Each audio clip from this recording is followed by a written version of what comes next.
बिहार विधानसभा चुनाव में पूरी तैयारी के साथ उतरे प्रशांत किशोर ने आज फिर एक बड़ा धमाका करने का दावा किया है।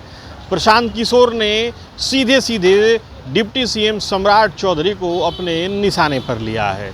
प्रशांत किशोर ने एक तरफ तो डिप्टी सीएम को एक हत्याकांड में अभियुक्त होने की बात कही, दूसरी तरफ उन्होंने राजधानी में कभी चर्चित रहे गौतम शिल्पी हत्याकांड में भी सम्राट चौधरी को घेरने की पूरी कोशिश की है।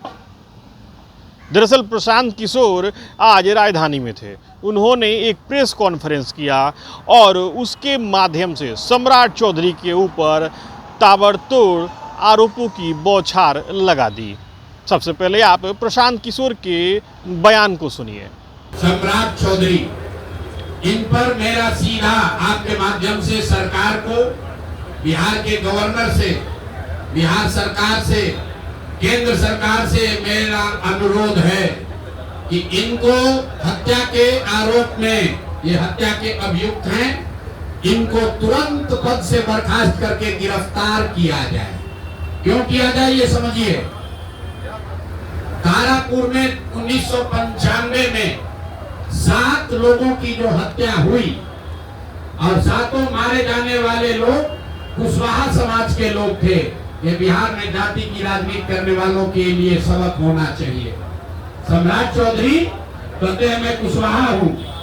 7 लोगों की जिनकी हत्या के ये अभियुक्त हैं, आरोप नहीं है, मैं शब्द बहुत सही समझ के बोल रहा हूँ।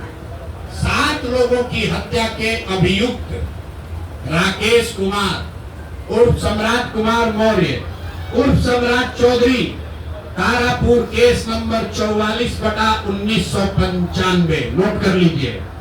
44/1995 में 7 लोगों की हत्या हुई, उसमें ये अभियुक्त हुए। तो अभी आपने सुना किस तरीके से प्रशांत किशोर ने सम्राट चौधरी के ऊपर आरोपों की बौछार लगाई। प्रशांत किशोर के इस आरोप के बाद से सम्राट चौधरी का भी बयान सामने आया है। सम्राट चौधरी प्रशांत किशोर को खोजी पत्रकार कह रहे हैं। सम्राट चौधरी का इस बारे में क्या कहना है, आप उसे भी सुनिए। आज सप्तमी को माँ दुर्गा पूजा के आज से मूर्ति का पट खोलने का काम किया जाता है। माँ दुर्गा बिहार की समृद्धि के लिए, बिहार के विकास के लिए लगातार आशीर्वाद देते रहे, यही कामना करते हैं। अब देखिए कुछ लोगों के पास कुछ नया नहीं है। ये बेचारा आजकल खोजी पत्रकार हो गए। अरे सबसे बड़ी चीज है कि कुछ चीजें उचित फोरम पर होती है।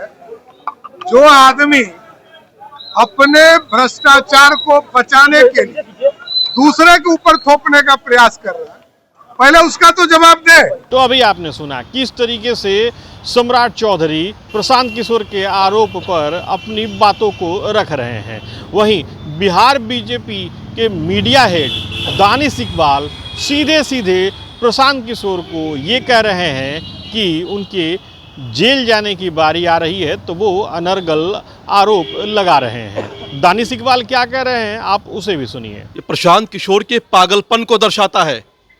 प्रशांत किशोर के जब 100 करोड़ के नोटिस जा रहे हैं तो दिवालियापन हो गया है प्रशांत किशोर के दिमाग में। प्रशांत किशोर पागल हो गया है, इस वजह से बेसलेस बेबुनियाद बातें कर रहा है, जो बिना सर पैर की बातें, जिसकी कोई चर्चा नहीं। हम सब जानते हैं कि शिल्पी गौतम हत्याकांड का क्या विषय था। सम्राट चौधरी जी का उसमें कोई लेना देना नहीं, दूर दूर तक उनका कहीं कोई विषय नहीं। पिछले 30 वर्षों से सम्राट चौधरी जी का राजनीतिक जीवन है और इस राजनीतिक जीवन में आज तक विपक्ष के किसी नेता ने भी उन पर कोई आरोप नहीं लगाया। तो इसलिए ये पागलपन की निशानी है प्रशांत किशोर की, जिस प्रकार से ये बयान दे रहा है। और अब तो जब जेल जाने की नौबत आएगी तो पागलपन का दौरा उसका और बढ़ता जाएगा। डिप्टी सीएम सम्राट चौधरी जी, आप पर जो आरोप लगाए गए हैं और आपका जो मामला सामने आया है उस पर आप चुप्पी क्यों साधे हुए हैं? आप स्पष्ट कीजिए। भारतीय जनता पार्टी का शीर्ष नेतृत्व क्यों इस मामले पर चुप्पी साधे हुए हैं? भारतीय जनता पार्टी को बताना चाहिए कि आखिर बिहार के डिप्टी सीएम जिनके संबंध में सामने आया है कि वो हत्या के मामले में है, और हत्या के मामले में भी वो किस तरह से फर्जी दस्तावेज के आधार पर अपने आप को बरी करवाए हैं, उस संबंध में जो जानकारी सामने रखी गई है उस जानकारी पर भारतीय जनता पार्टी को जवाब देना चाहिए। भारतीय जनता पार्टी को बताना चाहिए कि आखिर कारण क्या है, क्या राज है कि छुपाने का प्रयास किया जा रहा है। और प्रशांत किशोर पांडे जी, आप भ्रष्टाचार के मामले पर एक तरफ तो दावा करते हैं कि हम खुलासा पर खुलासा करेंगे, लेकिन दूसरी ओर कहीं ना कहीं आप अशोक चौधरी से समझौता भी करना चाहते हैं। और मंगल पांडे जी की बात को और दिलीप जायसवाल के मामले को आपने आज उजागर नहीं किया। आखिर कारण क्या है? क्या अंदर अंदर कोई सौदेबाजी चल रही है? अंदर अंदर कोई समझौता चल रहा है? भ्रष्टाचार को अगर उजागर आप करना चाहते हैं तो इसमें शर्तों के साथ बातें रखना और शर्तों के साथ मामले को उजागर करने की बात कहना यह स्पष्ट करता है कि कहीं ना कहीं दाल में कुछ काला है। दरअसल पिछले कुछ दिनों से प्रशांत किशोर एक मोर्चा खोले हुए हैं। प्रशांत किशोर ने एनडीए सरकार के कई मंत्रियों और नेताओं को भ्रष्टाचार के आरोप में अपने लपेटे में लिया है। राज्य की राजनीति में हर रोज इसकी चर्चा हो रही है। आरोप प्रत्यारोप का दौर भी जारी है। अब देखना ये होगा कि प्रशांत किशोर ने सम्राट चौधरी के ऊपर जिस तरीके से आरोप लगाया है उसका विधानसभा चुनाव में आने वाले दिनों में कितना असर पड़ेगा। Suhit Kumar, TV9 digital, Patna.